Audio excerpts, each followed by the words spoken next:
अस्सलामुअलैकुम, आप देख रहे हैं शाहीन टीवी।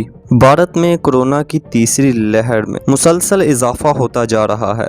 3 लाख से ज़ायद केसेस वहां पर रोज़ाना रिपोर्ट हो रहे हैं। लेकिन जो बात आज मैं आपको बताने लगा हूं वो ये है कि जो मुसलमान कोरोना फैलने के बाद, जिस तरह से भारत में कोरोना फैला, उसके बाद जिस तरह से मुसलमानों पर वहां पर ज़मीन तंग कर दी गई थी और यहाँ तक कि तबलीगी जमात वालों को कहा जा रहा था कि ये कोरोना फैलाने के सबसे बड़े जिम्मेदार हैं। दुनिया भर के अखबारात ने जब इस खबर को शाया किया कि वहाँ पर किस तरह से मुसलमानों पर ज़मीन तंग कर दी गई थी, और अब ऐसी सूरत हाल में क्लिप वायरल हो रहा है जिसमें एक लड़का बताता है कि किस तरह से हिंदू अपने आबाओ अजदाद की आखिरी रसूमात अदा किए बगैर वहाँ से चले गए थे, तो इस दौरान मुसलमान लड़के आए और उनकी आखिरी रसूमात अदा की। ठीक इसी तरह वहाँ पर लोगों ने अब भारत का जो झंडा है, जिसे तिरंगा कहते हैं, उस पर नामे मोहम्मद लिखकर बुलंदी पर उसे अवेजा कर दिया है और दुनिया भर के लोगों के लिए ये तवज्जो का एक मरकज़ बना हुआ है।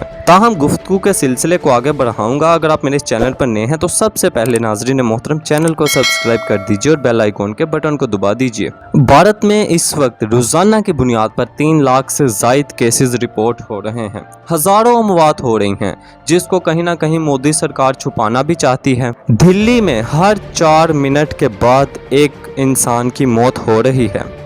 अद्वियात की कमी है, वहाँ पर डॉक्टर्स की कमी है, ऑक्सीजन की कमी है और शमशान घाटों में अब जगह कम पड़ चुकी है। लाशों को जलाने के लिए बाकायदा तौर पर अब वक्त दिया जा रहा है। तो अब दूसरी जानिब पाकिस्तान भी भारत की मदद करने को तैयार है और ईदीस फाउंडेशन की जानिब से तो बाकायदा तौर पर वहाँ पर 50 एम्बुलेंस भेजने का ऐलान भी कर दिया गया है। इन एम्बुलेंसेज में मुख्तलिफ किस्म का सामान भी मौजूद होगा, जिनमें वेंटिलेटर्स और ऑक्सीजन की वाफर मकदार मौजूद होगी। और भारत का वो मीडिया जो हमेशा पाकिस्तान के खिलाफ बोलता था, आज वो मानने पर मजबूर हो चुका है कि देखो, मुश्किल की इस घड़ी में जब अमेरिका जैसे मुल्क ने उनकी मदद करने से इनकार किया है, तो पाकिस्तान ने इस मौके पर भारत की मदद का ऐलान किया है। यानी इस मौके पर भी पाकिस्तान ने बड़े दिल का मुजाहिरा किया है। और नाज़रीन मोहतरम, एक क्लिप वायरल हो रहा है जिसमें एक नौजवान किस तरह से इंकिशाफात करता है कि जब हिंदुओं की आखिरी रसूमात अदा करने के लिए कोई नहीं मौजूद था, तो किस तरह से मुसलमान नौजवान आगे बढ़े और उनकी मदद की। आइए मैं सबसे पहले आपको वो क्लिप सुनाता हूँ,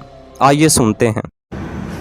कल सिविल हॉस्पिटल से फ़ोन आया था, उन्होंने बुलाया था कि आके डेड बॉडी लेके जाइए।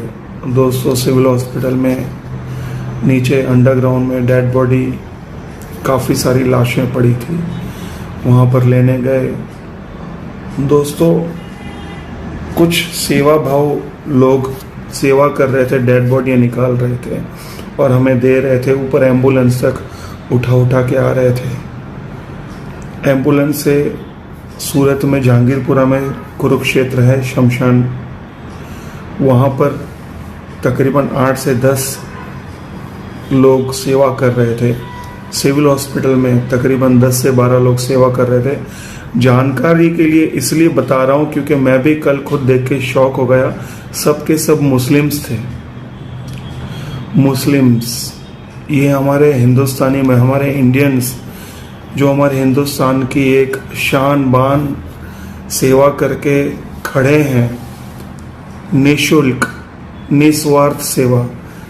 ऐसे कोविड में जो लोग बेचारे मर रहे हैं, उन लाशों को उठा रहे हैं, परिवार वालों को दिखा रहे हैं। किसी को चेहरा देखना है तो वहाँ दिखा रहे हैं, वहाँ से शमशान घाट पे लेके जा रहे हैं, वहाँ पर सेवा रख। क्या उनको खतरा नहीं है कोविड लगने का?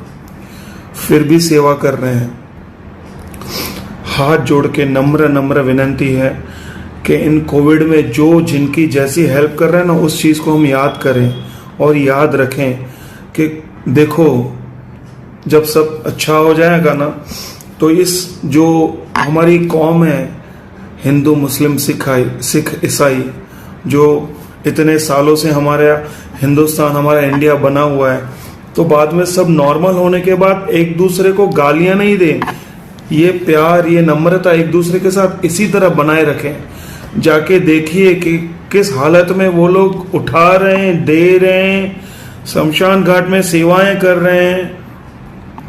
सलाम है उन लोगों को, उनके संस्कारों को, कि वो लोग यहाँ पर आके सेवा कर रहे हैं। ये वो क्लिप है, ये वही मुसलमान हैं जिनको ये कोरोना फैलने का बड़ा सबब करार देते थे।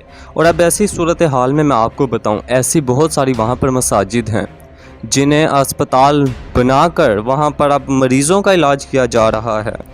और आर्जी तौर पर मसाजिद के अंदर ही वहाँ पर बेड्स का भी इंतज़ाम कर दिया गया है और मुख्तलिफ़ किस्म की सहूलियात का भी वहाँ पर इंतज़ाम कर दिया गया है, जिसमें सिर्फ़ और सिर्फ मुसलमानों का इलाज नहीं हो रहा बल्कि यहाँ पर ईसाई, सिख, हिंदू ये सब शामिल हैं। मतलब जो भी वहाँ कोरोना का मरीज़ है उसका वहाँ पर इलाज किया जा रहा है। ऐसी सूरत हाल में आपको ये जानकर हैरानगी होगी, वो मंदिर जो सालाना अरबों रुपए हड़प करते हैं, यानी इनको जो बतौर चंदा मिलता है उसकी मालियत अरबों रुपए में है, लेकिन आज उन तमाम मंदिरों को ताले लगा दिए गए हैं और उनके जो पुजारी हैं, जो अंदर पंडित बैठे होते हैं, वो सारी रकम पर कब्जा करके बैठ गए हैं। उन्होंने वहाँ पर किसी किस्म का इंसानियत के लिए कोई मदद नहीं। और भारत में लाखों की तादाद में मंदिर हैं, ताहम अगर इन मंदिरों के अंदर जो पैसा जमा होता है अगर वो इस मौके पर काम नहीं आएगा इंसानियत के, तो कब आएगा? सोचने की बात है।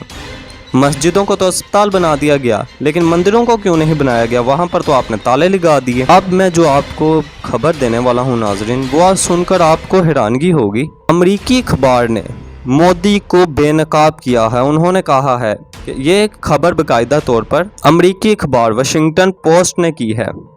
उन्होंने इस अखबार में लिखा है कि भारतीय वज़ीर-ए-आज़म नरेंद्र मोदी कोरोना बहरान का सबसे बड़ा जिम्मेदार है। वो लिखते हैं कि मोदी सरकार ने कोरोना के बढ़ते केसेस के बावजूद सियासी इज्तिमात की इजाज़त देकर अपनी अवाम की सेहत को सियासी मकासद की भेंट चढ़ा दिया। इसमें मोदी को बहुत ज़बरदस्त किस्म का बेनकाब किया गया है और वो कहते हैं कि मोदी के पास तो चॉइस थी कि अपनी साख बचाओ या इंडिया बचाओ, और मोदी ने खुद का इंतखाब किया। और ये तो हम सब जानते हैं कि किस तरह से एक तरफ भारत के अंदर कोरोना फैल रहा था तो दूसरी जानिब मोदी सरकार वहाँ पर रैलियाँ निकालने में मसरूफ़ थे। फिर वहाँ पर एक मेला होता है जिसे कुंभ के नाम से जाना जाता है। ये हिंदुओं का एक मशहूर त्यौहार है और मैं आपको बताऊं यहाँ पर तकरीबन 10 लाख अफराद इस मेले में शरीक थे, जिन्होंने ना कोई मास्क लगाया हुआ था, ना किसी किस्म की वहाँ पर SOPs का कोई लिहाज रखा गया। और अब इन सब लापरवाहियों का नतीजा आपके सामने है। और अब देखते ही देखते वहाँ पर जो खेलने कूदने के पार्क थे वो शमशान घाट में तब्दील हो गए हैं। ताहम नाज़रीन मोहतरम, अब हम दुआ गो हैं कि अल्लाह ताला सारी इंसानियत को इस वबा से महफूज रखे। ताहम इस मौके पर किसी किस्म की हम कोई सियासी गुफ्तगू नहीं कर रहे, लेकिन जो हकाइक हैं हम उसे दुनिया के सामने जाहिर कर रहे हैं। और ये भारत के लोगों को भी सोचना चाहिए कि कहाँ पर गलतियाँ हुई हैं। ताहम नाज़रीन मोहतरम, अगर आपको हमारी ये वीडियो पसंद आई हो तो इसे लाइक कीजिएगा और शाहीन TV को ज़रूर सब्सक्राइब कीजिएगा। शुक्रिया।